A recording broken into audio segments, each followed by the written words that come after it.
Current নাই জেনেও ফোনে চার্জ দেওয়াটাকে বলে সরলতা। কারেন্ট আসার পর ফোনে চার্জ হচ্ছে মনে করাটা হলো বিশ্বাস। 3 ঘন্টা পর এসে দেখলাম ভুলে সুইচ দেই নেই, এটা হচ্ছে বোকামি। যা হয়েছে বাদ দিয়ে আবার সুইচ দেওয়াটাকে বলে ক্ষমা। সুইচ দেওয়ার পর আবার কারেন্ট যাওয়াকে বলে মন ভাঙা। কারেন্ট আসতে লেট হবে ভেবে ফোনটা হাতে নিয়ে বাইরে চলে যাওয়াটাকে বলে কনফিডেন্ট। 3 ঘন্টা পর বাসায় এসে শুনলেন আপনি বেরিয়ে যাওয়ার সাথে সাথেই কারেন্ট চলে আসছে, এটা হচ্ছে কাটা ঘায়ে নুনের ছিটা। আবার তাড়াতাড়ি করে চার্জে ঢুকানোর পর সাথে সাথে কারেন্ট চলে যাওয়াটাকে বলে ছেঁকা। কারেন্ট আসতে পারে ভেবে 3 ঘন্টা বাসায় বসে থাকা হলো অপেক্ষা। 3 ঘন্টা অপেক্ষা করে নিজের উপর বিরক্ত হয়ে মন খারাপ করাটাকে বলে ডিপ্রেশন। ফ্রেন্ডের বাসায় কারেন্ট আছে ভেবে বাসা থেকে বের হয়ে যাওয়াটা হচ্ছে বিকল্প ব্যবস্থা। বাসা থেকে কিছু দূর যেতেই বুঝলেন কারেন্ট আসছে, একে বলে প্রাক্তন ফিরে আসা।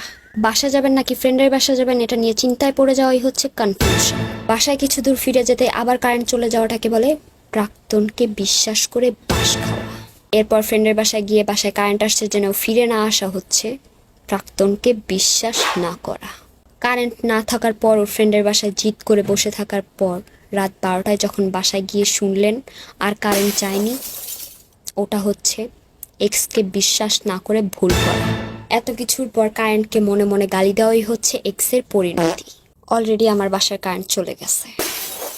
যাই হোক, কষ্ট করে ভিডিওটা দেখলেন, এখন like, comment, share, follow, subscribe না করাটা হচ্ছে বিশ্বাসঘাতকতা।